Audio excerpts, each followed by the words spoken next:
आता काय म्हणावं सांगा या एकोप्याला। निर्णय कोण घेतं? भाजपा। मैदानाची पाहणी करतं कोण? एकटी भाजपा।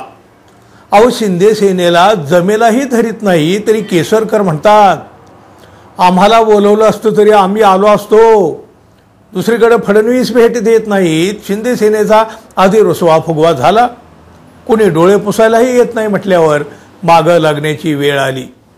अहो याहून अधिक कचरा तो काय असू शकतो एकनाथ शिंदे आणि त्यांच्या शिवसेनेचा? तुम्हीच ठरवा।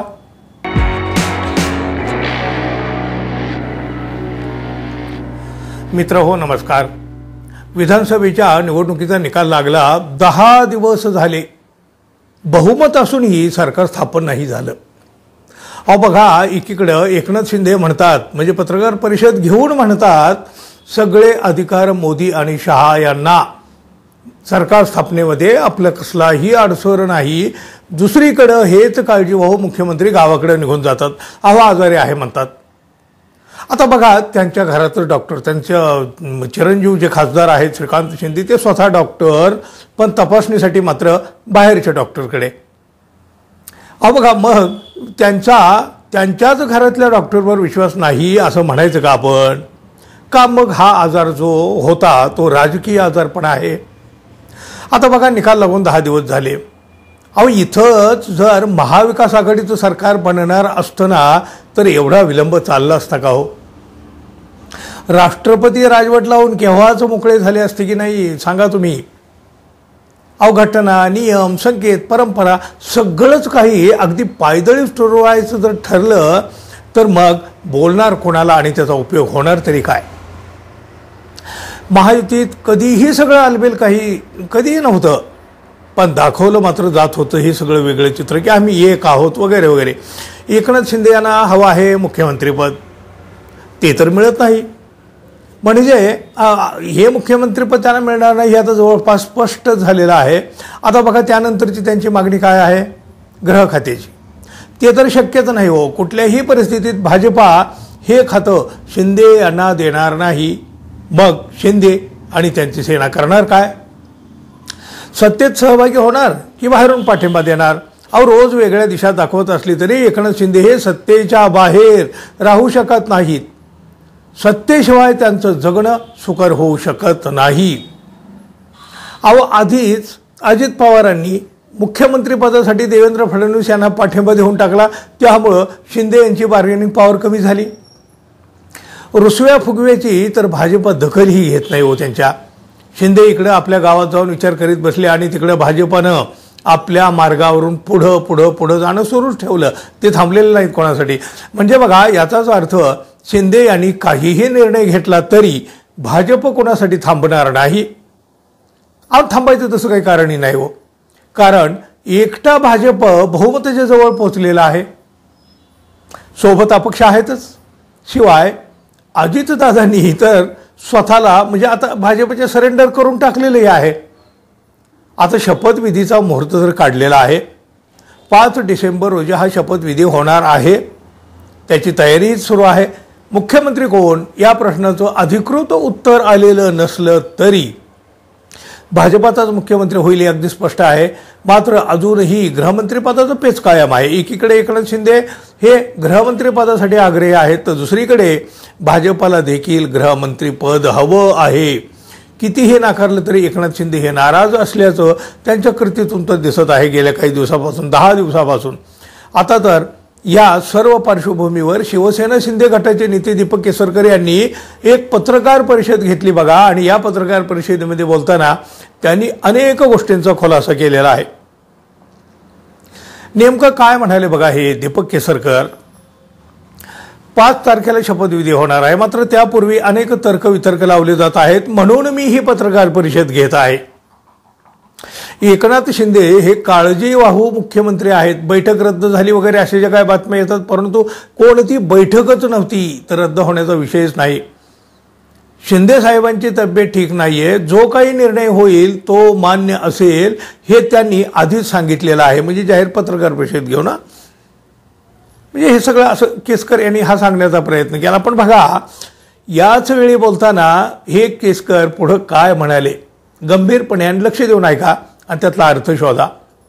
विरोधकांना अतिशय कमी जागा मिळाल्या आहेत, त्यामुळं आता विरोधक वेगळी कारणं शोधत आहेत. शपथविधीची तारीख ठरलेली आहे, मात्र तरी देखील काही गोष्टी विनाकारण बाहेर येत आहेत.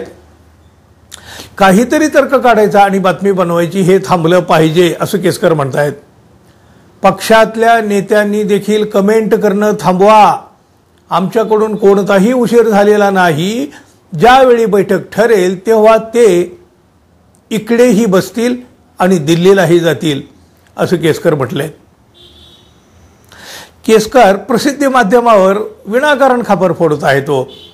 वस्तुस्थिती पाहिली तर शिंदे यांचे शिलेदार माध्यमांना रोज रोज नव्या नव्या बातम्या देत आहेत.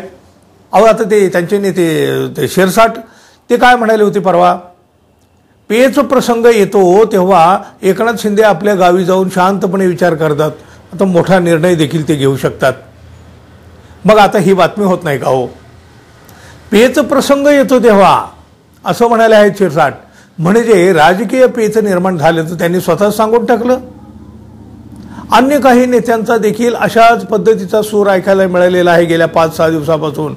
10 दिवस होऊनही गाडी पुढंच जात नाही. याचा अर्थ दाल में कुछ काला है. हे काय आता वेगळं सांगायला हवं? आता बघा, एकनाथ शिंदे यांनी पत्रकार परिषद घेऊन सगळं अलबेल आहे असं सांगितलं. नंतर ते गावी निघून गेले, साताऱ्याला दरेगावी. भाजपने काही त्यांची दखल घेतली नाही. ते गावी गेले काय, रुसले काय, फुगले काय वगैरे वगैरे. शिंदे यांना विश्वासात न घेता थेट शपथविधीची तारीख जाहीर केली गेली. याचाच अर्थ यायचा असेल तर सोबत या, नाहीतर आम्ही सरकार बनवत आहोत असा संदेशच भाजपानं प्रत्यक्ष अप्रत्यक्ष का होईना पण एकनाथ शिंदे यांना दिलेला आहे. भारतीय जनता पक्ष आपल्याला आता फारशी किंमत देत नाही हे शिंदे यांच्याही आणि त्यांच्या नेत्यांच्याही लक्षात येऊन गेलेलं आहे. शपथविधी कुठं करायचा, कुठलं मैदान ठरवायचं, किती तारखेला करायचं वगैरे वगैरे ज्या काही गोष्टी होत होत्या घडत राहिल्या, यासाठी सुद्धा एकनाथ शिंदे यांना विचारलं गेलेलं नाही. शिंदे सेना रुसव्या फुगव्यात व्यस्त आणि तिकडे भाजपने जाऊन मैदानाची पाहणीही केली. 3 पक्षांची महायुती, पण भाजपनं सगळी सूत्र आपल्या हातात घेतली. भाजपा आता आपल्याला फारशी काही किंमत देत नाही, जुमानत नाही हे दिसल्यावर शिंदे सेना बरीच नरमलेली असल्याचं दिसून आलेलं आहे. एकनाथ शिंदे सेनेचे नेते दीपक केसरकर यांनी तर त्यांच्या मनातली जी काही खदखद नाराजी बोलून सुद्धा दाखवलेली आहे. ते काय म्हणाले बघा, मी फडणवीसांना मेसेज केला की महायुतीची सत्ता येत आहे, पण मैदानाची पाहणी करायला एकाच पक्षाचे नेते जातात, त्यामुळं लोकांमध्ये चुकीचा मेसेज जात आहे. आम्हालाही कळवलं असतं तर आम्हीही आलो असतो. याबाबत मी देवेंद्रजींना भेटायला जाणार होतो, मात्र ते आराम करीत असल्याने भेट होऊ शकले नाही. जनतेमध्ये गैरसमज करू नये, आम्ही 100% एकत्र आहोत असं केसकर म्हणतायत. आता काय म्हणावं या एकोप्याला आणि काय म्हणावं अशा विधानाला? बघा, निर्णय घेतं भाजप, मैदानाची पाहणी करतं एकटी भाजप. शिंदे सेनेला जमेलाही धरीत नाही तरी केसकर म्हणतात आम्हाला बोलवलं असतं तर आम्ही आलो असतो. दुसरीकडे फडणवीस भेट देत नाहीत. शिंदे सेनेचा आधी रुसवा फुगवा झाला तरी देखील कोणी डोळे पुसायला येत नाही म्हटल्यावर मागं लागण्याची वेळ आली. याहून अधिक कचरा तो काय असू शकतो? बघा तुम्हीच आणि ठरवाही तुम्हीच. शिवाय आम्हालाही सांगा, अर्थातच कमेंट करून. त्याचबरोबर आपण अजून आपल्या चॅनलला सबस्क्राईब केलं नसेल तर कृपया सबस्क्राईब करावं ही अपेक्षा आहे. धन्यवाद. पुन्हा भेटू. तोपर्यंत नमस्कार.